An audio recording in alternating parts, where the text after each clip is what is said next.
The Capitol Christmas Tree making its way from Alaska to D.C. right now. And along the way, the truck carrying it has been stopping in cities across the U.S. And lucky for us, today it's stopping in South Bend. Joining us this morning is Bruce Ward.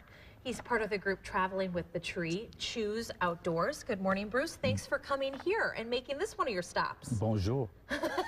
So first of all, tell me a little bit about the tree itself. Where did it come from? Sure. The tree came from Seward, Alaska, which is about 2 hours south of Anchorage on the beautiful Kenai Peninsula, one of the most beautiful parts of Alaska, on the Chugach National Forest.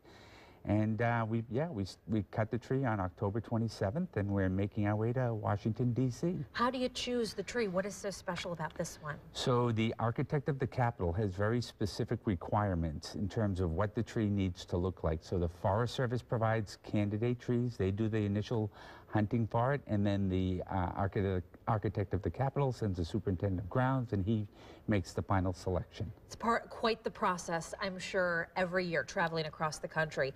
But this year, you're coming from Alaska, so it has been the journey. It has been an amazing journey. It's the first time it's come from Alaska. It's the furthest that any tree has ever come to Washington, D.C. We actually had to put it on a ship for 3 days from Anchorage to Tacoma, Washington, and we've been making these whistle stops all along the way. And they're good for each city that you stop in, right? It's been amazing. You know, I like to say that there's not Republicans or Democrats. These are just Americans who love Christmas and love the idea of the Christmas tree and come out and sign the banner on the side. It's just an amazing all-American tradition. And we're lucky that you guys have stopped here in South Bend.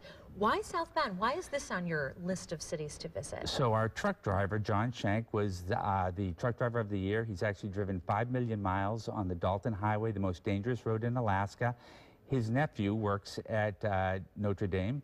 He managed to work it out so we could get here in time for a home game, and we actually got a chance to see Notre Dame, which was a huge benefit for the whole team. It was our 1 day off in the whole journey, so this was a perfect place for us to stop. What a great thing for you guys to do on your trip through South Bend. Okay, so if people want to see the tree, if they want to sign the banner, see that massive truck, it's beautiful that you guys pull this tree to D.C. with.